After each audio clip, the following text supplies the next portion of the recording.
So I have a question coming in here from TenshiClyne. Just wondering, but do you all burn a lot of potions during the raid? So this is a question that comes up quite often actually, which is talking about how do you do raids, and in particular how do you do the Fomor raid. So we'll just take a quick look at the guy we have here. Centaurian, level 93. Waking Pendant, so he's already got a good pendant for the boss he's talking about. But just in general, a lot of people struggle with Fomor, so what I decided to do now is I'm going to actually demonstrate how I do it, and just for fun, just to kind of simulate a little better, I'm going to try and tier down to a tier 3, tier 4 player and see how I get on. My plan is to actually do two variants on the strategy. One is the typical strategy for dealing with the Fomor raid, and then I'll do an alternative method maybe that you haven't seen before. Right, so first things first, I need to tier down. And what I actually did is I tried to pick up some old gear from my keep to get as close as I can to simulating being a new player or like a low tier player or mid tier player. So the gear I brought just a bunch of tier 4 stuff. The most important things are the famed the waking pendant to prevent sleep effects from the bosses. I decided to take a amulet as well, because I know a lot of people prefer to take the troll charm, but honestly you just want to cause as much damage as possible. And then I have a whisper. My whisper is master forged, but then again some of my gear is not fully upgraded or properly upgraded either, so I'll take the extra attack bonus. And in this case, again, the whisper is tier 4, so it's something you can easily pick up in the shop anyway, and you can in theory get up to level 10 anyway. So yeah, that's the gear I'm taking for the raid. And we'll just take a look at the pet. So the Whisper is a very important pet, or the Twilight, it's not a Twilight Wisp, it's just called a Wisp. The Wisp is a very important pet because it comes with Wisp's Heal. So recover 300 health points and cure common statuses. So regarding how often do you heal, you're about to see how often you need to heal. Now I don't actually know how this is going to go because it's been a while since I've played at this tier, but let's just see how we get on. So first thing I'm going to do is I'm going to get some of my buffs up. This is a buff you have available to you as a Centaurian, so that's what I've used. Now immediately I'm blinded, but that's fine. So what I picked up here is I picked up a Cure Blindness skill, so I can just hit that and I can see again, no problem. I'll come in with some damage. I've lost my ward, that's not a big deal. And at this point I want to really just stay on top of my mana, not too worried about health. So I'll just keep going for that. Blinded again. You can attack through blindness if you want, but I find that sometimes that doesn't work to your favor. You miss a lot. So having that cure blindness for 25 mana points typically is worth your while. So I'll just keep going like this. And I'm just like in a loop here. I've also got, now you see I've got a Wisp Heal there. So I haven't used a single heal item yet, although I am taking damage. Wait a second, am I taking 0 damage? Right, so I noticed that Fomor is hitting me for 0 damage. Even though I've tiered down, I'm still nearly a level 200 player. So obviously the stat bonus there is significant, which is unfortunate. So what I'm going to do is I'm going to play out this, and for the alternate method, which I'm going to demonstrate, I'll try just going in with almost no gear and see if I can get this Fomor to cause some damage. We'll just continue forward with this because I think regardless of I'm taking the injury or not, the most important part is you can see that every so often my Wisp is coming in with a pretty big heal, and you'll notice I'm not doing anything in particular to stop. Like there, I took 250 there from a nightmare, and I'm not doing anything in particular to prevent him causing damage to me. I haven't used any heals yet. I'm mainly just focusing on causing damage to him. And actually, if I use double edge, I could actually cause some damage to myself as well. But look, the Wisp comes in with a free 300 heal, and he clears off all the status alignments, barring bleed and sleep. So I'm only just using a couple of cheap mana potions here. I haven't actually healed once, and you can see that the Wisp is slowly bringing me up. Now, if for whatever reason you're still taking damage from Fomor, then like you have options. Like you could take in a large healing potion for 250 health. You can buy those in the shop, and really, he's not really that bad once you got the right pet. I find is the main thing. Like without the Wisp pet, I'd be really bogged down right now. That's undeniable, because like I'm just taking on a lot of status effects that he's clearing off, in particular like blindness and so on. And any turn that I don't need to heal is a turn that I can just focus on attacking. So you have that advantage as well. I normally don't bother like clearing off stunned. Normally you can get through stunned, but the big one is you just want to have some alternative method. So if you don't have access to cure blindness, you at least have your pet. Like the Wisp pet is very easy to find in the shop. I'm poisoned, I'm blinded, and I'm stunned. And you know what? I'm not going to clear off cure blindness. I'm just going to keep doing a couple of attacks here until my Wisp kicks in. See that? That's purely on the Wisp. I got a heal, I got the poison cleared off, and I got blindness cleared off. And as you can also see, Fomor sometimes likes to come in and then hit you again and again and again with blind. So that's why I also like to bring cure blindness. It's a very cheap skill.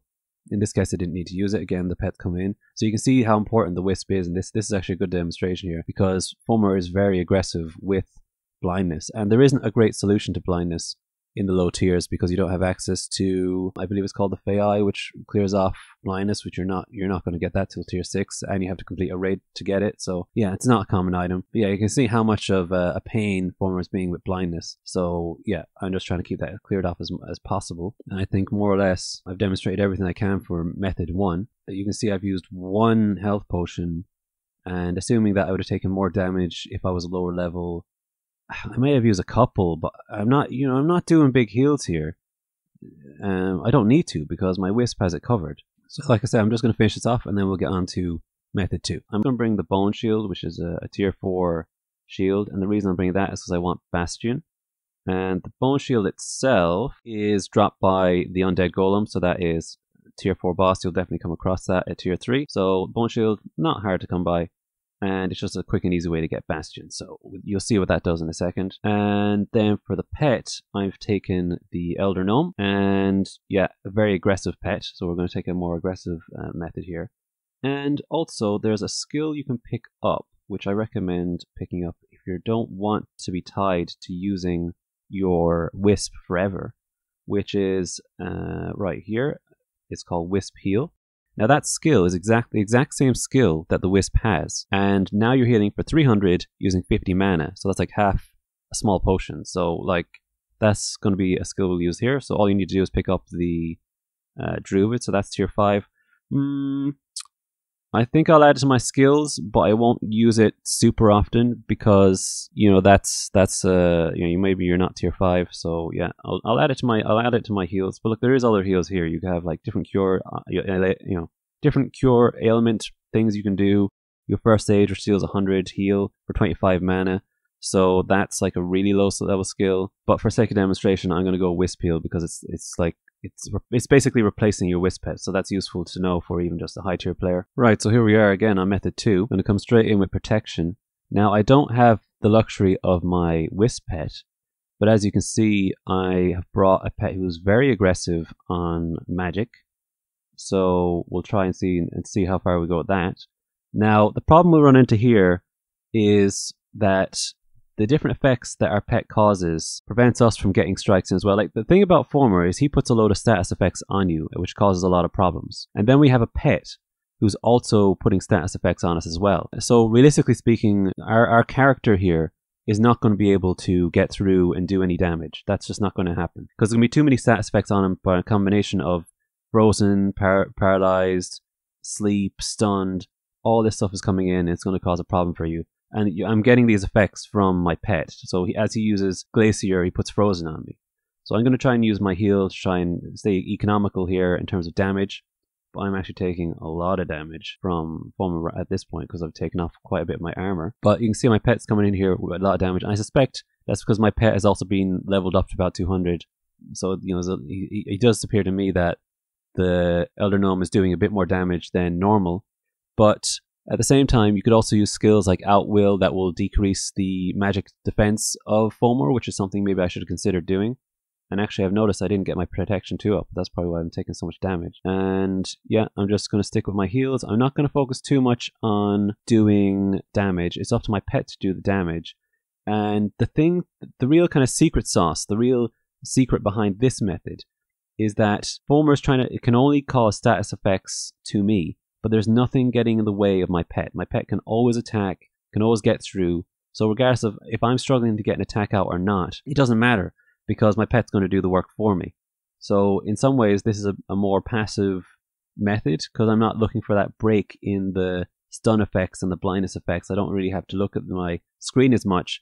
This might be a technique I use if I'm like at the dinner table or I'm only half looking at the screen because I know my pet is going to take care of it. And basically, because Fomor is a status effect raid, I'm taking that out of the equation. It doesn't matter if there's 100 status effects on me. There's 0 effects on my pet. They're not going to miss. They're not going to be stunned. They're just going to keep going, and I don't really need to worry about it.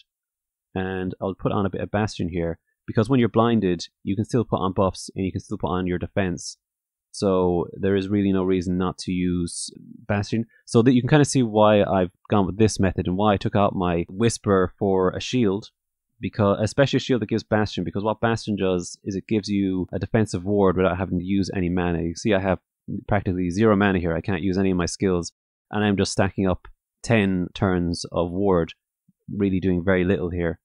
And then I can use some heal potions here, and yeah, like I find generally speaking, it's if you have a problem with potions, it is more economical to put on a heal spell, even if you're not a healer, you're a warrior, and then use that as a way to heal, as opposed to going directly for a heal potion. Because the mana potions and the heal potions cost the same price. So if you can figure out a way to use your mana potion to heal, it's just more economical. So really, I'm just chilling here, really, and just let my pet do the work. And for whatever reason, the Elder Gnome seems to attack a lot more often than 20% of the time. Like 20% of the time would mean that the Elder Gnome attacks 1 in 5 turns. But as you can see, he's attacking nearly every turn, which is stacking up a massive amount of damage. And I suspect the reason for that is because maybe there's a bug in his code. Maybe there's a problem there, because I think what's happening is it's a 20% chance of either of one of his effects going off. So he has 3 different spells that he can use, the paralysis one, the frozen one, and the burning one. And I think each one of those is rolling for a 20% chance. And how that works out is it basically means every turn he's using one of his skills. I think that's what's going on in the background here, because he definitely is attacking more than 1 in 20% times, more than 1 in 5 times. I do find having a very powerful pet to just do the work for you is a kind of no-brainer way to go. It's just a very easy way to get around a lot of problems with raids, I find. And I will just do a quick check on the gnome as well, because I'm curious what level that pet is. So tier 5. So this is basically an alternate strategy if you're moving on from the Wisp, because I think that the Elder Gnome is a natural progression from the Wisp, just a very powerful pet. So a lot of people like to keep their Wisp and then eventually upgrade to a Twilight Wisp, which is just like a better version of the Wisp. But there's a couple of pets out there worth looking at, and the Elder Gnome is definitely one of them. And you can see he causes a lot of problems for you, but also he causes a lot of problems for the boss as well. And you just become a heal tank, basically. And I find the Elder Gnome is also quite good on gauntlets as well. Like, again, he causes a lot of problems for you, but you just focus on getting your buffs up, and you get your heals on, and he just kind of blows through the dungeon, no problem, until eventually he gets out-tiered, of course. But, yeah. So I think this is the 2 methods I use for fighting raids, or what I would have used when I was down in level 100. So I hope that helps you out in terms of your question, in terms of do I use a lot of heals? No. I just use buffs, and I let my pets do a lot of the work for me. That's basically how I do it. So I hope that answers your question, Tensi. And yeah, if there's any more questions, put them in the comments, let me know. This is a very common question I get, so I felt the need to do a video on it. Otherwise, thanks for watching, my friends. I've been your host, Jolo, and I'll see you in the next video.